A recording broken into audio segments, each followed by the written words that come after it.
Do të nisim në fakt sot me protestën e dytë të bizneseve kundër liberalizimit të tregut të energjisë. Kanë qenë disa kërkesa, për të kuptuar më shumë do të kemi në një lidhje të drejt për drejt biznesmenin Ramiz Kelmendi, edhe do të kuptojmë se cilat janë zhvillimet e fundit, cilat janë kërkesat karshi kësaj çështje shumë të ndjeshme dhe shumë problematike për bizneset tona siç po shihet. Ka qenë javën e kaluar protesta e parë. Të njëjtit kanë pasur edhe një mbledhje, ka qenë edhe kryetari Odës Ekonomike Lulzim Rafuna në studio, i cili ka treguar se kjo protestë është planifikuar që të mbahet të mërkurën, pra nga ora 12.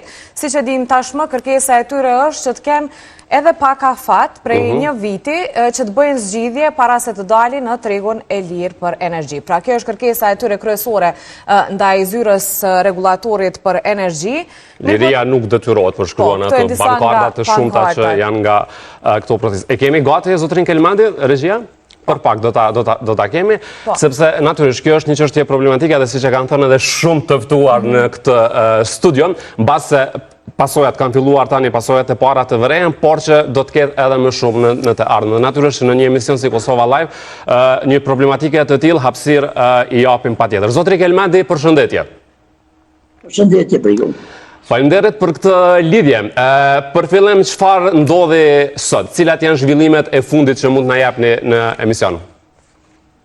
Po sot ndodhi tentimi i dytë i radhës i prodhuesve që ta bind qeveri, ka i drejt për drejt autoriteti rregullativ i energjisë për shtyrjen e aportit të implementimit të tarifave të bazuara për prodhuesit të banit. Çfarë ju mundson kjo shtyre? Çfarë ju lehtëson saktësisht, nëse mund ta themi? Do të kohë pak të shohim si soi. Ne kemi prodhuesit të vendit kanë konkurrencë të jashtëzakonshme me prodhuesit e shteteve të regionit. Ku tek ata energjia elektrike është edhe më e vogël, pra çmimi ka qenë edhe më i vogël sa që kemi pas ne, ndërsa tash po rritet 3 fish. Pra nëse kishte me thonë me krahasu të buka, nëse buka kishte me qenë 50 cent, nga një qershori duhet jetë 1,5 euro. Pra dhe më thonë pjesëmarrja energjisë elektrike të disa produkte është jashtëzakonisht e madhe, është mbi 50% në vlerën e produktit. Prodhuesit kishin mund ta bëjnë shtrajtimin e çmimit, që pastaj kishte kalu drejt për drejt tek konsumatorin në një farë forme, por me qenë se nga konkurenca me çmimet të pandryshuara, atëra ata humbin konsumatorin për shkak të kushteve sociale që i kanë qytetarët. Ndërkohë ka pas raportime, zotri Kelmendi, gjatë gjithë kohës, se natyrisht që kjo i ka prek edhe bizneset. Thuhet se në Ferizaj 2 biznese vetëm janë shuar, pra janë mbyllur dhe dikon 600 punëtor kanë mbetur pa punë. Mendoni ju se do të ketë rrezik të tillë edhe për bizneset të tjera? Unë po mendoj që investitorët e jashtëm ka qenë një vdekje klinike e investimeve, ju të një mirë, jeni të informojmë që nuk kemi na investime fare të jashtëm. Do thonë investitorët e jashtëm kanë qenë një vdekje klinike. Ndërsa me rritjen e energjisë do të përshëndetemi me investitorët e jashtëm së pari për një decenje. Për arsye se çdo zgjedhje energjisë elektrike që kishte mbikëcu kërkesat e investitorëve të jashtëm i duan 10 vjet. Rrezikon biznesi ju, zotri Kelmendi, nga kjo? Tash fillon procesi i futjes në vdekje klinike të prodhuesve të vendit, të cilët punësojnë masë shumëti dhe janë pjesa më e zemra e Kosovës. Pallimi është zemra e Kosovës, të cilat partitë politike po luftojnë që ne të kemi një prodhim masovik. Të thotë që edhe ata punësuar aty gradualisht do të zhdukin vendet e punës, do të punë në rrugtar në perëndim, por duke ditur që mosha atyre, familja dhe jetesa atyre është e kufizuar se ka me mosha të caktuara dhe të rritura, nuk mund të dalin jashtë, më thonë, kemi të krijuar një ambient të papërshtatshëm për prodhuesit e vendit. Por edhe bizneset e mëdha, për shembull, si është Elkosi, i cili nëse deri dje ka pagu 1,5 milion, tash do të paguaj 5 milion. Në këtë moment do zbogëllohet fuqia investuese e prodhuese e të gjithë ekonomisë. Nëse neve në zvoglohet fuqia investuese, atë në të gjithë punëkryesit që kanë bashkëpunu në ndërtimin e objekteve të ndryshme, pra drejt për drejt, me ne, ata do të pësojmë të paret dhe mëna 3 mujve, ne jemi të detyruar të zvoglohem të kontrata, jemi të detyruar pastaj që të në këtë pikë se këtu dua dal, a ka nisur domethënë në pikën në cilën jemi, që kanë filluar të vërehen domethënë ndikimet e para, a jeni detyruar të largoni punëtor shembull nga biznesi juaj apo ende? Unë mendoj që për shkak të të dy bizneset që ju i përmeni, ata janë shpenzues të mbajt të energjisë elektrike dhe ata automatikisht janë të detyruar të mbyllin. Automatikisht ata me njerë që në muajin e parë nuk kanë mundësi të rrisin çmimet dhe duhet automatikisht të mbyllin në mënyrë që mos shkaktojnë domet e matë të jashme. Edhe pse ju e dini që ata biznise kanë kredi dhe kredit pastaj ndikojnë drejt për drejt që të krijojnë edhe kredit të këqija që i rrezikon edhe depozitat e qytetarëve të shumë që janë në bankat komerciale të Kosovës. Po biznesin tuaj, se disa herë po e bëjmë këtë pyetje, e ju mund të flisni konkretisht se jeni në këtë treg. A kanë filluar të jenë ndikimet e para? A keni pasur ndikime në biznesin tuaj në kjo situatë? A kanë ndikuar deri tash? Një për biznesive të tjallit tim, që merret me prodhimin e plastikës, ai automatikisht në momentin e fillimit të pagesës së kësaj tarife do të mbyllet. Definitivisht 24 punëtorë duhet të përfundojnë. Të parasysh se s'ka hapësirë që tregtia të financoj lëvizjet e shumta dhe të pakuptimta të qeverisë, por do të kuptuar edhe diçka tjetër që ka shumë rëndësi. Si mundet dikush që hap firmën sot apo dje të jetë furnizues potencial funksional për ekonominë prodhuese të vendit, pasi të përvojë? Ku është ministria adekuate e cila ka kufizuar shpeshherë çmimet e karburantit, i cili nuk e ka kufizuar dhe normën margjën e fituesit ndërmjetësues të këtyre operatorëve të ri që do të futen në tregun e lirë. Nuk është ky treg i lirë. Ky është treg me emër të lirë, a me funksion të kontrolluar. Po, vazhdo, më falë. Falje, po ju zotri Kelmendi që jeni shumë të shqetësuar për këtë situatë, nga mënyra edhe si po e spjegoni se çfarë realisht do të ndodhë tutje. Që që unë jam sikur një mjek profesionalist, i cili dikush do të e kam kancerin dhe ja din përfundimin e asaj smundje, sa është rezultati. A do të jetë 3 vjet, a do të jetë 5 vjet, a do të jetë 1 vjet, a i shqetësohet shumë më shumë se sa ndoshta vetë pacienti, i cili shpreson që do të shërohet. Në këtë rast, shpresa jonë e prodhuesve të vendit, të gjithëve për shërim nga kjo, e liberalizimit të tregut të energjisë është mas një decenje.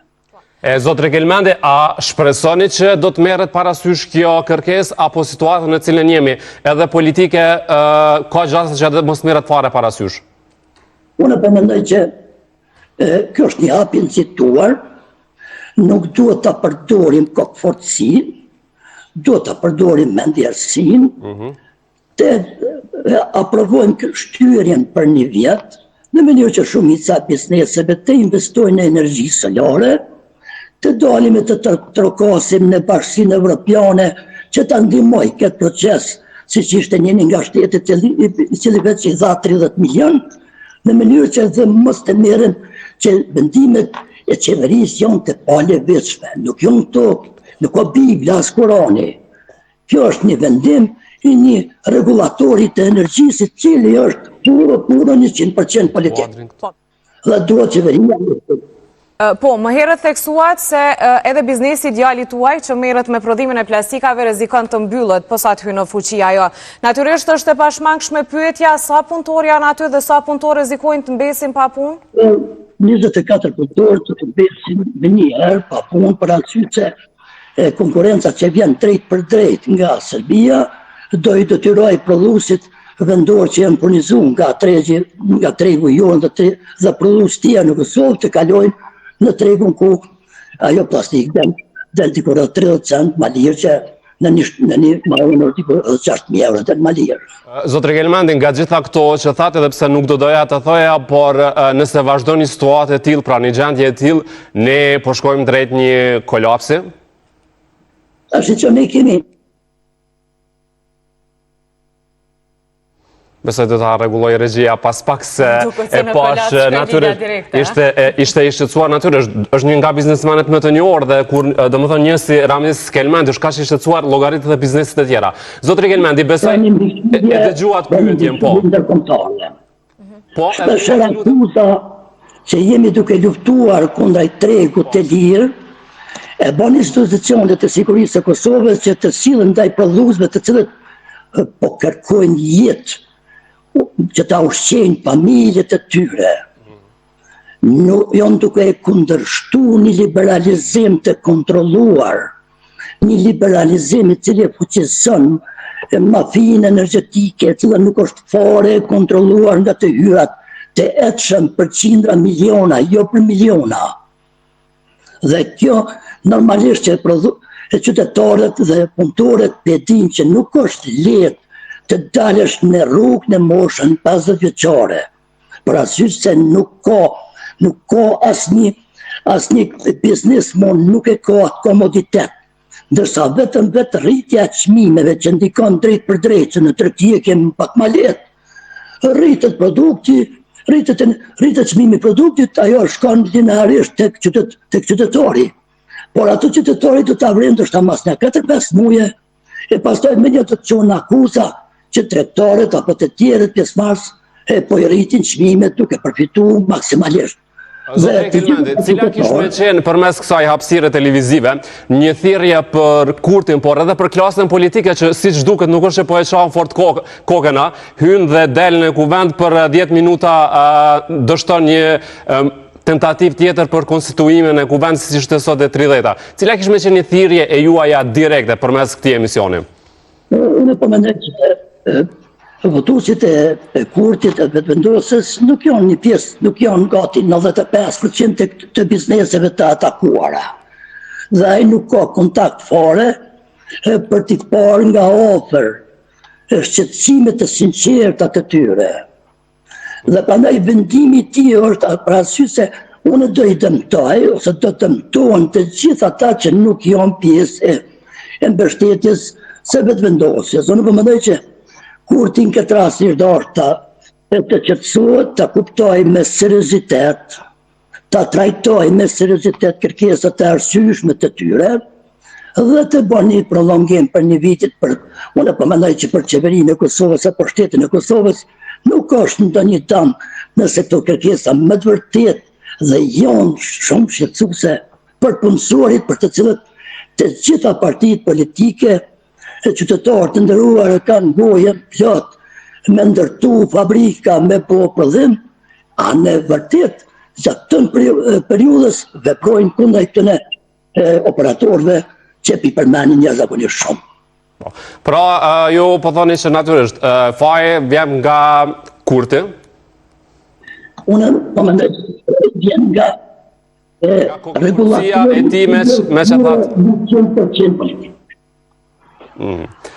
Atëherë neve na mbetet të shpresojmë që të mos ndodhë më e keqe, të ketë një zgjidhje natyrisht, mos mbyllen bizneset dhe mbi gjitha qytetarët e Kosovës të mos mesin pa punë. Qytetarit të shohin se si qytetari duhet të dalë në rrugë, të jetë i detyruar me dinjitet të protestojë, po që kjo protestë e dinjitetit nuk po akceptohet, dhe si mundën nesër disa policë të cilët janë të detyruar të zbatojnë rënien dhe ligjin, të ndërmarrin hapa radikal duke përdorur forcën për të shuar lëvizjen e drejtë të punëtorëve për mbijetesë. Urojmë që të ketë zgjidhje sa më parë. Faleminderit shumë për sot.